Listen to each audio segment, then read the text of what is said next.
আমাদের জীবনের সবচেয়ে বড় যুদ্ধগুলোর কয়েকটা কিন্তু হয় একদম নীরবে। কোনো হইচই নেই, কোনো সাক্ষী নেই, লড়াইটা হয় শুধু নিজের ভেতরে। এটা হলো সেই সূক্ষ্ম ফিসফিসানির বিরুদ্ধে যুদ্ধ, যেটা আমরা প্রায় সবাই কম বেশি শুনতে পাই। চলুন আজ এই ব্যাপারটাই একটু গভীরে গিয়ে দেখি। দেখুন কি দারুণ একটা কথা। এটাই কিন্তু প্রলোভনের আসল খেলা। মানে শয়তান এসে সরাসরি বলবে না যে যাও পাপ করো। তার বদলে সে কি বলে, আরে শুধু একবারই তো, কেউ তো জানবে না। এই যে ছোট ছোট কথাগুলো, এগুলো দেখতে যতই নিরীহ লাগুক না কেন, এগুলোই কিন্তু সেই পিচ্ছির রাস্তা, যা আমাদের নিজেদের অজান্তেই ভুলের দিকে টেনে নিয়ে যায়। তো এই যে ফিসফিসানির কথা আমরা বলছি, এটা আসলে আসে কোথা থেকে? এটা কিন্তু কোনো র্যান্ডম বা এলোমেলো চিন্তা নয়, একদমই না।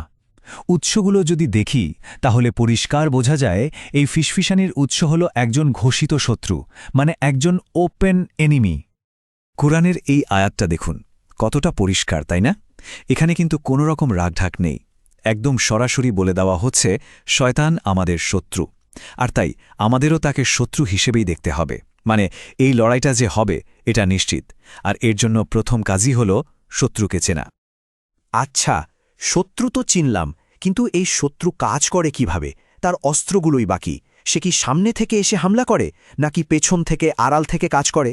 চলুন তার ধোঁকা দেওয়ার এই কৌশলগুলোই এবার একটু কাছ থেকে দেখা যাক।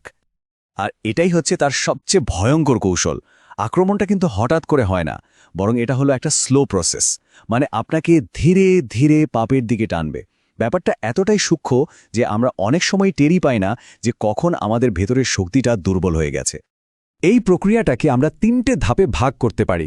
দেখুন, ধাপ ১, প্রথমে আসে একটা ছোট্ট প্রলোভন, এমন কিছু যেটা দেখে মনে হবে আর এমন কি। এরপর ধাপ ২, সেই পাপটাকে তুচ্ছ করে দেখানো হয়, মানে এটা তো সবাই করে, এটা কোনো ব্যাপারই না।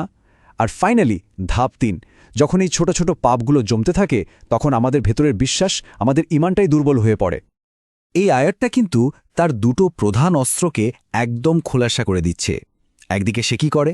ভবিষ্যতের ভয় দেখায়, যেমন দান করলে তো গরিব হয়ে যাবে, অথবা সৎ থাকতে গেলে তো না খেয়ে মরতে হবে, এই টাইপের ভয়। আর অন্যদিকে সে অশ্লীলতা বা অনৈতিক কাজের দিকে ঠেলে দেয়। এই যে ভয় আর প্রলোভন, এই দুটোকে একসাথে ব্যবহার করেই সে আমাদের বিভ্রান্ত করার চেষ্টা করে। এখানে দেখুন, দুটো পথ একদম পাশাপাশি। একদিকে আছে শয়তানের প্রতিশ্রুতি, সেটা কি? ভয় আর অভাবের ভয়।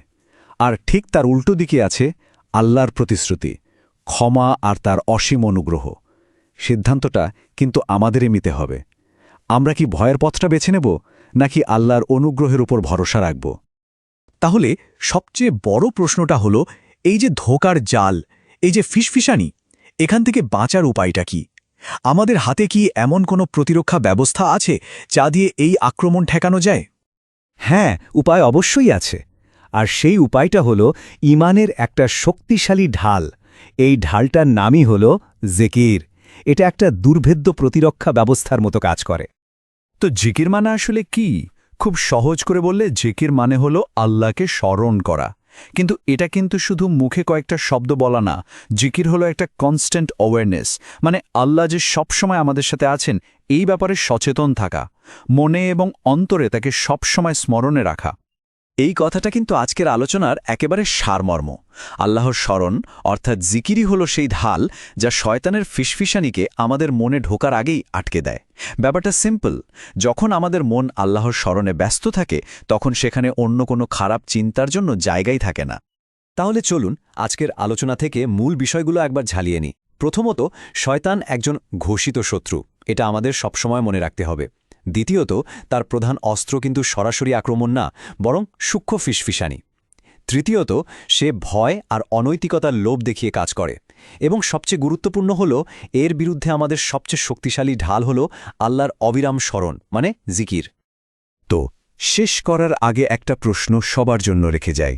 আজকের দিনে ঠিক কোন ফিসফিসানিটার বিরুদ্ধে আল্লাহর স্মরণকে নিজের ঢাল হিসেবে ব্যবহার করা যায়? একটু ভেবে দেখলে এই আত্মজিজ্ঞাসাই কিন্তু আমাদের আধ্যাত্মিক যাত্রার একটা অনেক বড় ধাপ হতে পারে।